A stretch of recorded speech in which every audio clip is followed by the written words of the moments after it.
Right, thank you. My name is Matthew Cagle. I'm a member of the UCU here at Leeds Metropolitan University. So I'm very pleased to welcome you all to this great institution. I'm a supporter of Left Unity and incredibly keen on the People's Assembly. This is a follow-up to the tremendous gathering in June in London for the People's Assembly, and I think the spirit that we have, sorry, I'm not going to quote Owen here, I'm going to quote Mark Steele. You know, it's time we got our act together. You know, we've got to get our arses in gear and do something about this austerity.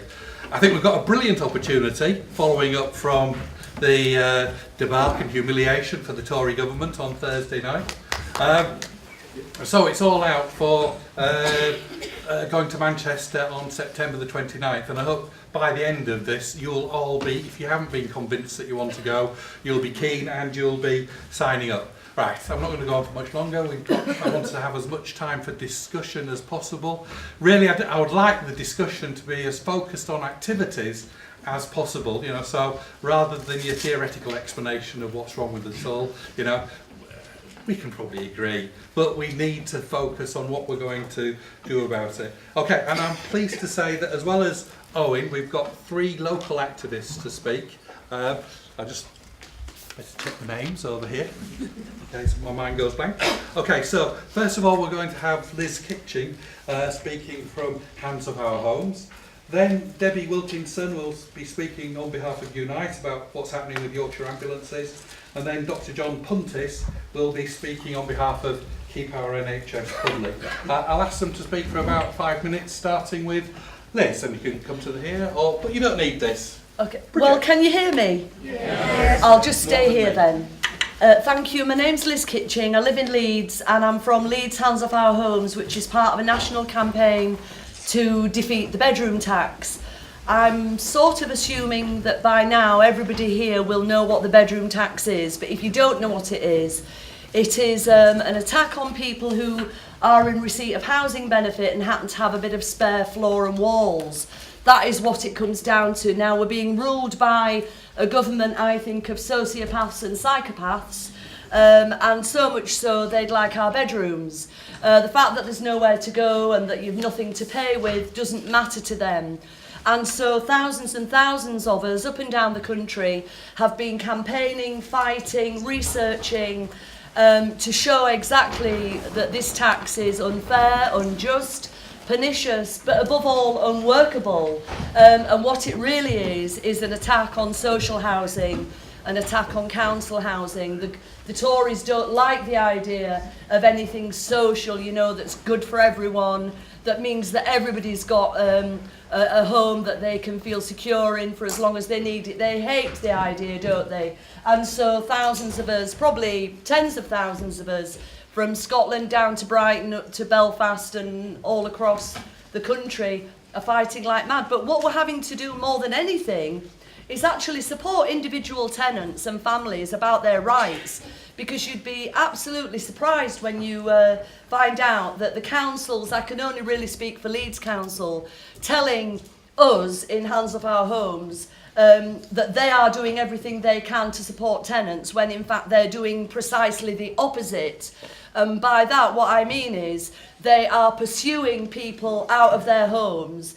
They are receiving texts, emails, visits from housing officers, demanding to know, what are you going to do about moving? And if you can't move, what are you going to do about paying? So if an individual tenant tries to find somewhere to move to, and it might be ideal, oh, well, you can't move because you've got rent arrears. So the fact of the matter is absolutely impossible for tenants. And I can tell you the hardship is so, I mean, I'm a bedroom tax victim myself, and I'm having to look every day to try and find somewhere to live, and there isn't anywhere to move to. It's even worse if you have a disability or a mental health problem. It's worse if you're a separated family and you'd like to have your children at the weekend and things like that. It's absolutely appalling, but it's also causing chaos for housing allocations. So people who are already on the waiting list have got absolutely no chance of getting anywhere to live. So we've asked the council to say that we won't evict and that we will pledge to build social housing, but we're not getting any of that from Leeds City Council. What instead we're getting is, well, we've reclassified 800 properties. Well, these 800 properties never should have had a dining room called a bedroom anyway, so they've been sneaking the money, for rent that really shouldn't have been collected in rent. And on top of that now, we've got the poorest people being screwed for the council tax.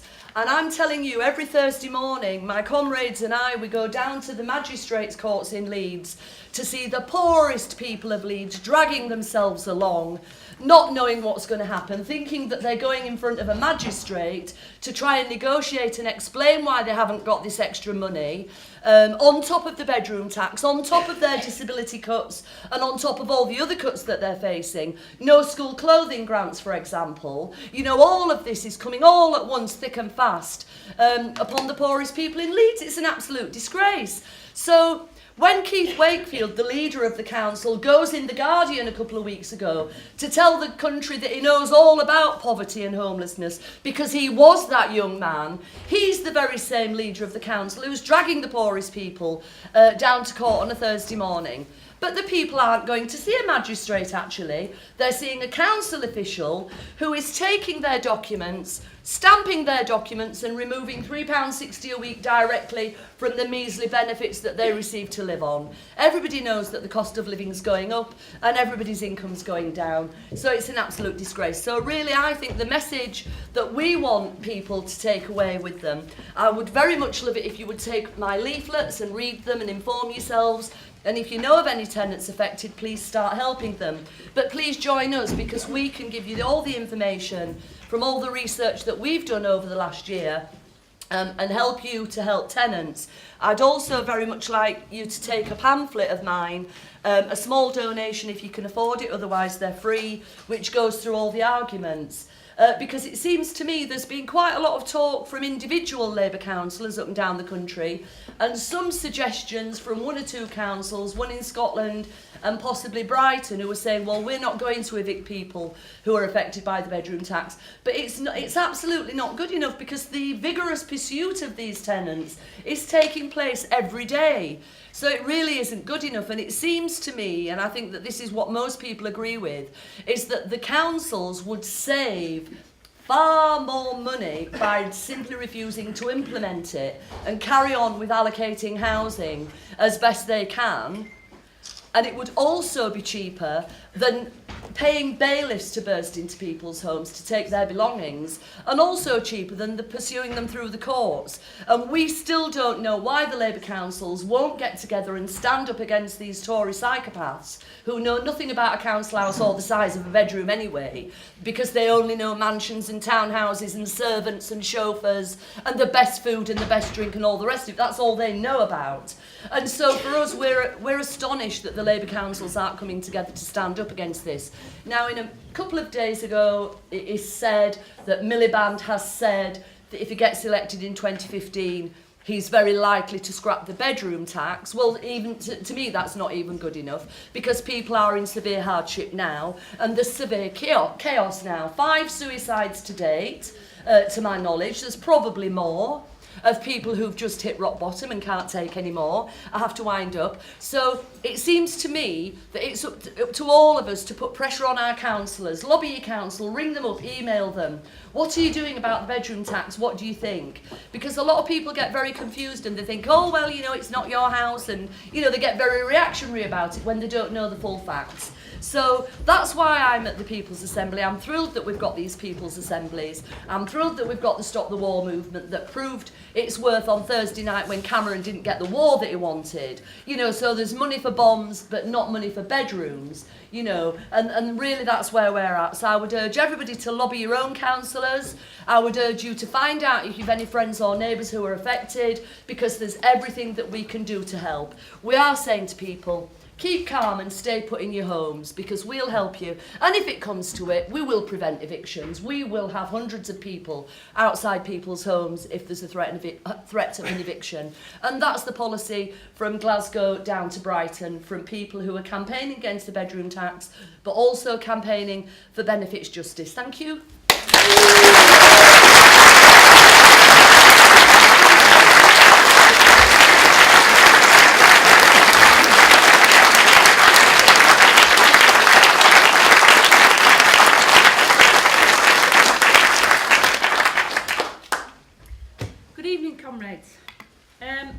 Debbie Wilkinson and I'm the chair of the Unite the Union National Ambulance Committee. I'm also the branch secretary for Unite in the ambulance service here in Yorkshire. My most important role though, as I see it, is that I'm proud to have been an operational NHS paramedic here in Leeds for 22 years.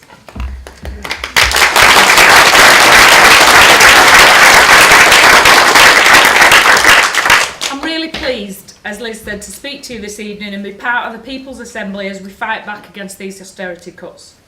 I'm here because the NHS nationally and in all UK ambulance services we're currently undergoing, I'm talking massive and savage cuts to frontline services.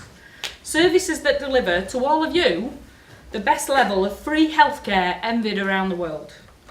Now I know it sounds like a cliche, but things have honestly never been as bad as they are now, as we face the seemingly systematic dismantling of our NHS. Now, as we all know, the buzzword of the Tory government is austerity. However, their idea of austerity leads to huge and unnecessary cuts to frontline emergency services. For us, this has meant massive downgrading of operational ambulance staff, and new staff are now working on frontline ambulances with only 6 weeks training. Only 3 weeks of this is clinical and 3 weeks is driving. It equates to little more than an advanced first aid course. This is due to the introduction of a new role called the Emergency Care Assistant, or ECA role, a role which has been tried and shown to fail in many other parts of the country. But the ambulance service don't tell you that. These new ECA roles are being brought in to work with paramedics who for comparison have to complete a 2-year degree course. Also, the qualified technician role that the ECA replaces currently does a 9-week training course, not 3. Yet under the guise of the cuts, the skilled technician role is to disappear altogether. So why are we reinventing the wheel in Yorkshire? Because it's cheap. And all ambulance services have been told by the government to make cuts, massive cuts, and they affect your response when you ring 999. Around the UK, these cuts have achieved equate to 6% improvement cuts over the next 5 years. So in Yorkshire, that equates to £46 million over 5 years, or 10.3 million this year alone. So when faced with the membership ballot as to whether to accept these catastrophic cuts, Unite members in the ambulance service said no. We said no convincingly with a 98% rejection of the Trust's proposed workforce plan and voted to take part in industrial action to protect patient services. We delivered this rejection on the 31st of January this year to the ambulance service. As a Unite branch with 500 members, we said austerity doesn't work and cuts don't work, and neither should it affect vital frontline services. So what was the Trust's response? On the 4th of February, just 4 days later, the Trust formally de-recognised Unite as a trade union for collective bargaining with no explanation, only that Unite's response was disappointing and not constructive. If my members say no because they feel the proposals are unsafe for patient care, then I'll say no on their behalf, constructive or not. This essentially said that as a trust they weren't prepared to listen to 500 of their own staff who were saying that cuts were dangerous to the future of patient care. They don't like what we have to say, so they decided they no longer wanted to listen.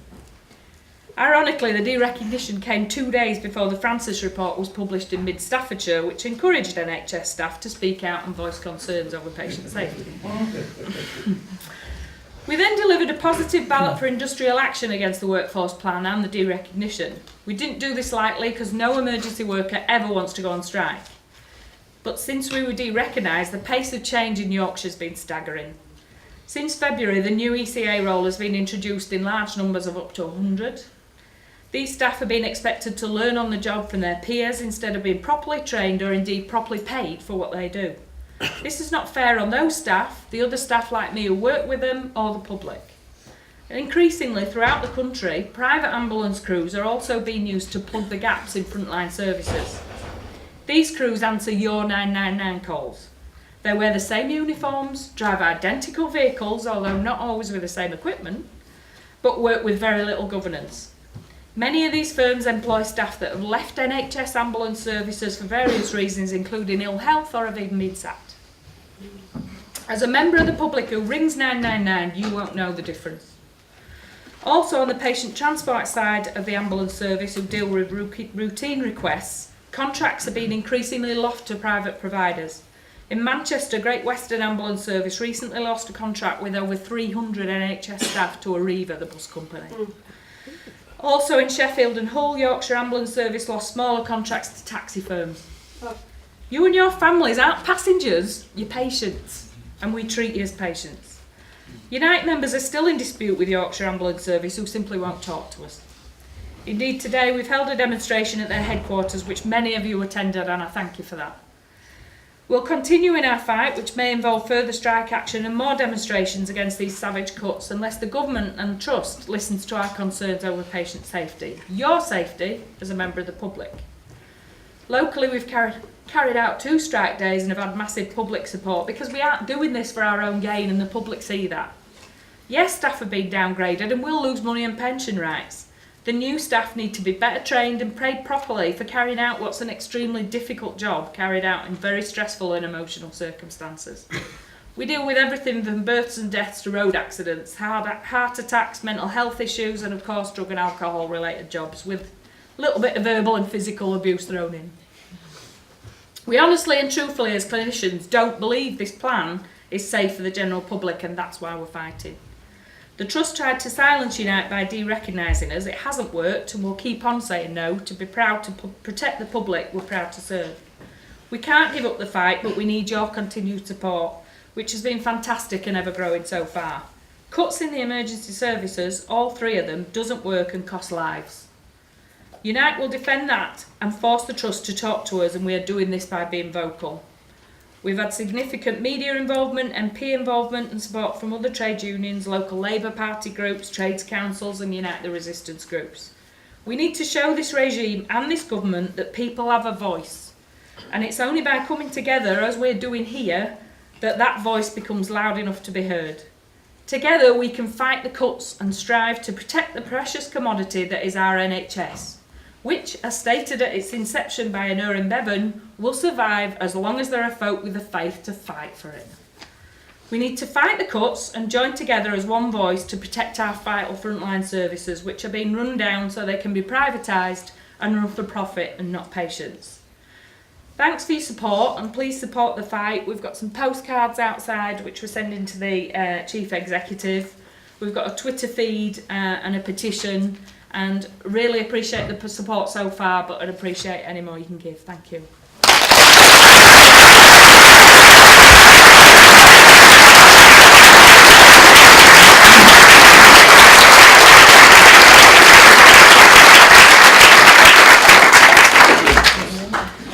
Can I remind people, if you're at the edges and there's spaces inwards, to move along? Medical reasons accepted. There are more people coming along, so it'll be just less disruptive. Right, thanks. Thank you, Matthew. Thank you very much to the organisers for asking me to come and speak on behalf of Keep Our NHS Public. And it's fantastic to see so many people here, and it's inspiring to hear other speakers like Liz and Debbie. I work as a doctor at the infirmary, very close to here, and I've worked in the health service now for 36 years. And I'm determined it should remain a comprehensive and public service that's funded out of general taxation and free to people when they need health care. And I work with other people in Keep Our NHS Public with this aim in view. And we have monthly meetings now at the George pub opposite the infirmary. We network with other groups, and I see there's colleagues from York at the back there, from Harrogate, probably other places as well. We've done quite a lot of networking with similar groups who are fighting to defend the NHS. We also hold regular stalls in town for leafleting, particularly drawing attention to the privatisation of healthcare by such companies as Virgin. And with the introduction of the Health and Social Care Act last year, we now have to talk not about an undermining of the NHS, a process that's pursued by successive governments over many years, but we have to talk about the abolition of the NHS. Similarly, we shouldn't be talking about creeping privatisation any longer, but galloping privatisation, because that's the reality. And let me just give you a few examples. Since the 1st of April this year, when the Health and Social Care Act came onto the statute book, there have been £1.5 billion worth of contracts for over 100 NHS clinical services that have been advertised, and nearly all of those have been won by the private sector. Clinical commissioning groups, which, as you know, replaced the PCTs, the Primary Care Trust, now decide on how money will be spent on services. And they've started to implement new restrictions on referrals through to secondary care. They're tightening the thresholds for access to surgery, or they're creating new referral gateways to restrict the number of patients being sent to hospital. And this is well documented, and it's increasing. 1 in 7 clinical commissioning groups have tightened criteria for referring patients for so-called low-value treatments. The Royal College of Surgeons has pointed out that many of these have actually been proved to be effective in preventing complications later in life for patients and making their lives miserable. But these are the kinds of things which will be restricted. 1 in 6 hospitals in England have expanded private patient options this year, and now trusts can earn up to 49% of their income from private patients. They're clearly being encouraged to expand private practice. They've introduced a new category of patient called the self-funded patient. Treatments include fertility, ophthalmology, radiology, varicose veins, carpal tunnel syndrome, inguinal hernia repair, vasectomy. This paves the way for multi-tier system and gets people used to the idea of top-up payments for care which previously was provided under the NHS. The Secretary of State no longer has a duty to secure or provide health services, but only to act with a view to securing comprehensive services. And this is a crucial change in their responsibilities. Clinical commissioning groups are not responsible for all patients in a defined geographical area, but only for patients within general practices. And this opens up the possibilities of general practices refusing to have patients who are deemed to be high risk, high cost. And this has already started to happen. A commissioning group doesn't have a duty to provide a comprehensive range of services, as has been the situation in the past, but only such services or facilities it considers appropriate. Local authorities, however, do have a duty to provide for geographical populations, and it's likely that healthcare services that clinical commissioning groups and market providers deem threatening to their financial viability will be transferred out of the NHS to local authorities in much the same way as long-term care and continuing care responsibilities were transferred out in the 1990s, and local authorities are able to charge for these services. Equity of access to care is something that the NHS was internationally famous for, and this is now going to be lost. There are new mechanisms to introduce charges and privately funded healthcare, and increasingly general practice and commissioning functions will be operated and managed by for-profit companies, including well-established outfits like Virgin Care and Care UK. So the idea of GPs being in charge, which was the bait in the trap, if you like, for the medical profession or for GPs, is going to be replaced by private commissioning. There's no question about that. Professional autonomy will be eroded with referral management centres, and they'll be run by corporate providers and used to ensure that referral and prescribing practices conform to corporate budgets and the needs of shareholders. Everyone will know that all NHS trusts are required to become foundation trusts. These can enter into joint ventures with and distribute surpluses to for-profit companies. And it's estimated that about 50 trusts will not make foundation trust status and are likely to have to merge, close or be franchised out to the private sector. And new competition laws will allow remaining public controls over health services to be challenged by multinational companies and investors anywhere in the world. So the NHS is being transformed from a nationally mandated public service required of the government into a service based on commercial contracting underpinned only by ministerial and local discretion and exacerbated by a lack of accountability to Parliament for both commissioners and providers. The NHS, remember, was created at a time of great austerity, much more severe than that which the bankers and their neoliberal friends have recently inflicted on us. And it reflected a collective responsibility for health, something which shouldn't be lost.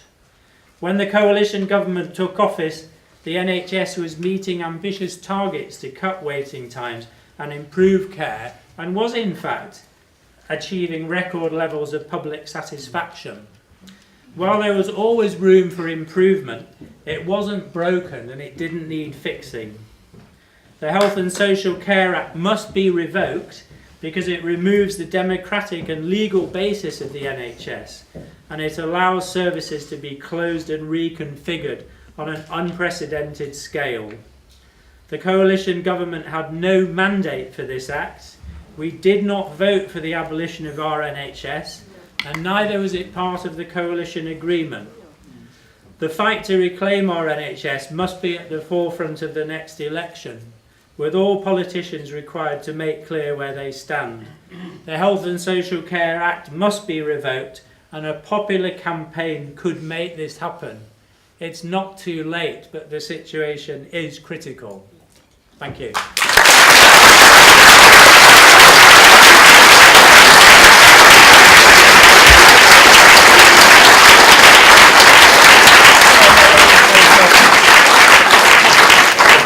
Owen's turn next. I'm sad to say that he's got to leave us at about 20 past 8, so we don't have him for that long.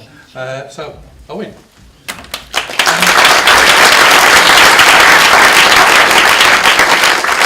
Firstly, friends, it's always a great honour, great privilege to come to Leeds. One of my old housemates always ribs me because I've got this bad habit of milking, however tenuous, a local connection. And whenever I say I'm actually from Sheffield, I get a mixed response in Leeds, I've noticed. You all think I'm a plastic Yorkshireman now, so that's fine. It's a great honour and I'm humbled to be on this platform with these fantastic speakers. These are the key voices. These are the people on the ground who can talk from experience about the consequences of the policies being inflicted by this government on our communities and on our society. These are the voices that are almost always airbrushed out of existence by our political and media elite. So it's so important, and one of our best weapons we have are voices like these who can talk about the reality. And in the struggle we have ahead, I hope we hear many more voices like that. Now, I'm going to start by doing something that might surprise, maybe shock some of you, because I'm going to hand it to this government. I'm going to praise this government. I'm going to say this. They've set us a challenge. They've set us a challenge about how far they can push us, how far they can provoke us, how much they can attack us before we stand up and we say enough is enough, before we refuse to take it and before we push back. We just think through some of these provocations, some of these attacks. The longest fall in living standards in this country since Queen Victoria sat on the throne. The driving of 1 million families a month into the arms of legal loan sharks. The 500,000 people who are now dependent on Britain's booming industry, food banks. This is the 7th richest country on earth. And apparently we can no longer afford to feed our poorest people. If we think of the selling of our National Health Service, our National Health Service, to the private vultures who are circling overhead, by a government which did not even have the guts to put it to the British people. If we think of the slashing of support for working people and unemployed people, the humiliation and degrading experience of disabled people who are forced through the trauma of the national scandal that is Atos, their basic support stripped away, driving them into misery, despair and anguish. The bedroom tax, one of the most outrageous and unjust policies inflicted by a government on its own people for generations. 2/3 of those affected, of course, being disabled people. Whether it be the 1 million young people who are now without work, languishing in unemployment with a future of debt and insecurity. Whether it be the 5 million people now languishing on social housing waiting lists. The social cleansing of our inner cities. The 6.5 million people now looking for full-time work, which simply doesn't exist. The 1 million people now dependent on so-called zero-hour contracts, returning us to the Victorian age when people would turn up at the dock, stand there, put their hands up, waiting to see if they could get any work that day. With such provocation, with such assault, of course, the response cannot be silence. And the government know this. No wonder then today they are pushing through Parliament the so-called lobbying bill, in reality a gagging bill, intended to silence charities, trade unions, campaigners, who are going to expose exactly what this government has done to our society and to our communities. One of the most audacious assaults on democracy in modern times. And of course, with such justified anger, with such justifiable frustration at the fact people are getting poorer week after week, month after month, year after year, no wonder this government has tried to redirect that anger away from those who plunge this country into its mess, those at the top, to people's neighbours down the streets. The working poor against the unemployed, non-disabled people against disabled people, private sector workers against public sector workers, those living here at the moment against immigrants. They say to the low-paid worker, who's in real terms, whose wages have been slashed, whose tax credits are being hit by this government, who do they want you to hate? They want you to hate the scrounger down the road. If you're a supermarket worker or a call centre worker or anyone in the private sector whose pension rights have been assaulted for over a decade, who do they want you to turn your anger against? The nurse next door whose pension is still intact. And what else do we see? We see the sight of public money being splashed out on vans parading National Front slogans from the 1980s in an attempt to turn people against immigrants. How low can this government get? Those are the realities. This is the attempt by this government, the age-old policy of divide and rule. And each time the argument's the same. We've mugged you, so why shouldn't we mug your less deserving neighbour as well? And that's where we come in. Because I'll be honest, and you'll all know it too, there's no shortage of anger out there. There's no shortage of fear. But there is one thing missing, and that's hope. And it was Harvey Milk, the crusading civil rights campaigner, who said in the 1970s, "I know you cannot live on hope alone, but without it, life is not worth living." And the point is this: doesn't matter how angry people get, doesn't matter how scared they get, if they don't have hope, they don't fight back.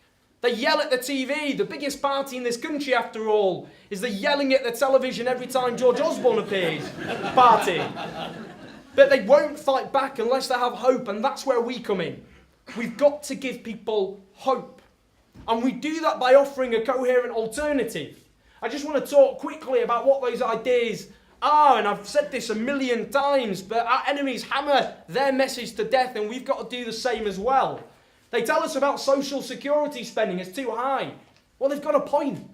It has not to do with a bunch of lazy scroungers dribbling in mansions that are made out of widescreen television sets, watching Jeremy Kyle on repeat all day. It's a triple crisis.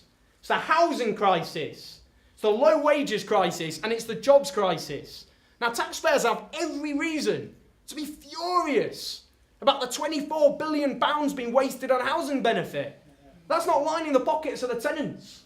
It's lining the pockets of private landlords charging extortionate rents because governments don't build houses. So let's be clear about our response. We say this: as well as controlling rents, let councils build housing to create jobs, stimulate the economy, bring down the housing benefit bill and the 5 million strong social housing waiting list. Low wages. Now, friends, tax credits are a lifeline for millions of people in this country. But again, let's be clear. They're a subsidy for low pay because bosses aren't paying their workers properly. Instead, we should be arguing for a living wage so people's wages don't have to be chopped up. And then there's the jobs crisis. 6.5 million people, as I say, looking for full-time work that isn't there. So we should be calling for an industrial strategy like they have in Germany, Instead of having this dogma of the state doesn't intervene, the market picks winners or losers, we say let's create hundreds of thousands of renewable energy jobs, taking on the environmental crisis and taking on that jobs crisis as well. We talk about tax justice. Now friends, we're about benefit for it every single day and we know it exists. It's less than 1% of total social security spending. That's about £1.2 billion a year. Compare that to tax avoidance by the people at the top. £25 billion every single year, because those at the top have a smug army of lawyers and accountants for them to exploit every single loophole going. So we say this: change the law so it has one message, one clear message. No ifs, no buts. Pay your taxes. And friends, finally the banks. Reality is we nationalise the debt and privatise the profits. We, the people who bailed them out, don't have control over what they do. So we should demand a public investment bank with us, the people who bailed them out, having democratic control of those banks to help rebuild our economy. My friends, I don't think this is wacky stuff. I don't think it's outside of the so-called mainstream or centre ground of British politics. These are policies which every poll going shows have widespread public support. And if we offer that coherent alternative, we can give people hope. And that's what the People's Assembly is all about doing. I mean, just think about it. It's a formidable coalition. It's a coalition of unions representing millions of private and public sector workers, of the Green Party, of Labour Party activists, of campaigners fighting for disabled people, young people, elderly people, and others. And in other times, I suppose we have a bit of a stereotype as a movement of falling out with each other over the smallest possible detail, the People's Front of Judea, and so on. I think some of you laugh more out of bitter experience than anything else. But the difference is this: we can't afford to fall out with each other anymore. We can't afford to quibble over minor details. Too much is at stake. And to be perfectly honest, if we screw this up, we will screw it up for a generation or more. We have a responsibility to get this right this time, not least given what's happening to people right across this country. Now friends, social change, if we think about it, how it happens, it doesn't happen because of the goodwill and generosity of those above. It happens through the struggle and sacrifice of those below. And it is not for us to casually discard and give away all the gains, all the rights that were won at such huge sacrifice. Now just quickly, just the sorts of things that give me hope, that show it is possible to fight back. Came to Leeds last year and I met with bin workers. Many of you will know this struggle far better than I, who went on strike in 2009 against the Lib Dem Tory coalition before that was all the rage. And they attempted to impose pay cuts of up to a third. And they went on strike for 9 weeks in a bitter struggle in winter where people had to get up every day at 5 a.m. on freezing cold picket lines. And they won. They didn't win. Well, Betrayed by the union. well, they did win huge gains. And that is a proud victory. And if we don't acknowledge the gains that people win through struggle, we might as well just give up. And there were other great victories as well. The electricians who took on Balfour Beatty, a huge multinational company, they took them on through strikes and occupations, and they won. We talk about tax avoidance now. Everyone's talking about tax avoidance. Who was talking about it a few years ago? It languished on the fringes until UK Uncut came along and occupied banks and businesses owned by people who weren't paying their taxes. Everybody's talking about it now. And we think, of course, about the poll tax movement. Now, many of you will be looking at me thinking, oh, come on a minute, you probably weren't even born at the time. I was technically. The first demonstration I ever went on was I was 5. You think I'm precocious now, I started a chant, didn't know what I was chanting about. But remember that. Thatcher had seen off even the miners, and people thought if even the miners can't win, then no one can win. And they took her on, not just through demos, but through peaceful civil disobedience, millions, including my own parents, refusing to cough up and pay it. And they didn't just defeat the poll tax. They helped to boot Margaret Thatcher out of number 10 altogether. All of these are examples of being possible to fight back. And another, just to wrap up, another favourite quote of mine was Frederick Douglass, an African-American statesman from the 19th century, a freed slave. And he said this: "Power concedes nothing without a demand. It never did and it never will." And that's the reality. It's only by all of us organising together from below, not treating politics as a soap opera at the top, but forcing gains from those with power. That is our lesson of our history. That's always how we've won. Now, just to quickly, before I finish, before we move on to the important bit of the discussion, some of the things we need to be doing as the People's Assembly. We've got this proposal now for Saturday for National Day of Action to take on legal loan sharks. These are the parasites who exploit the biggest squeeze in living standards, as I say, in modern times. We need to be looking at what UK Uncut did and occupying these legal loan sharks in cities across the country. My understanding is such an action has been decided on here in Leeds, so hopefully we can hear more about that. There'll be those sorts of actions across the country. We've got, of course, the 29th of September, the Tory conference in the city I grew up in. I have to say, we're going to have to give them a very, very, very warm northern welcome when they enter that city. And of course, on the 5th of November, we're talking about a day of direct action right across the country. I just want to finish by saying this: there is hope. It often seems too overwhelming, too much of an assault, too many battles to be fought.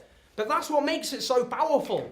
There's so many of us, so many different struggles, so many attacks on so many different people, that if we link them together, we learn the lesson of the 80s and not be picked off one by one as Thatcher managed. We link those struggles together.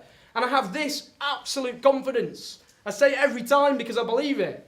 That if we stand together, we fight together, we will win this together. Thank you.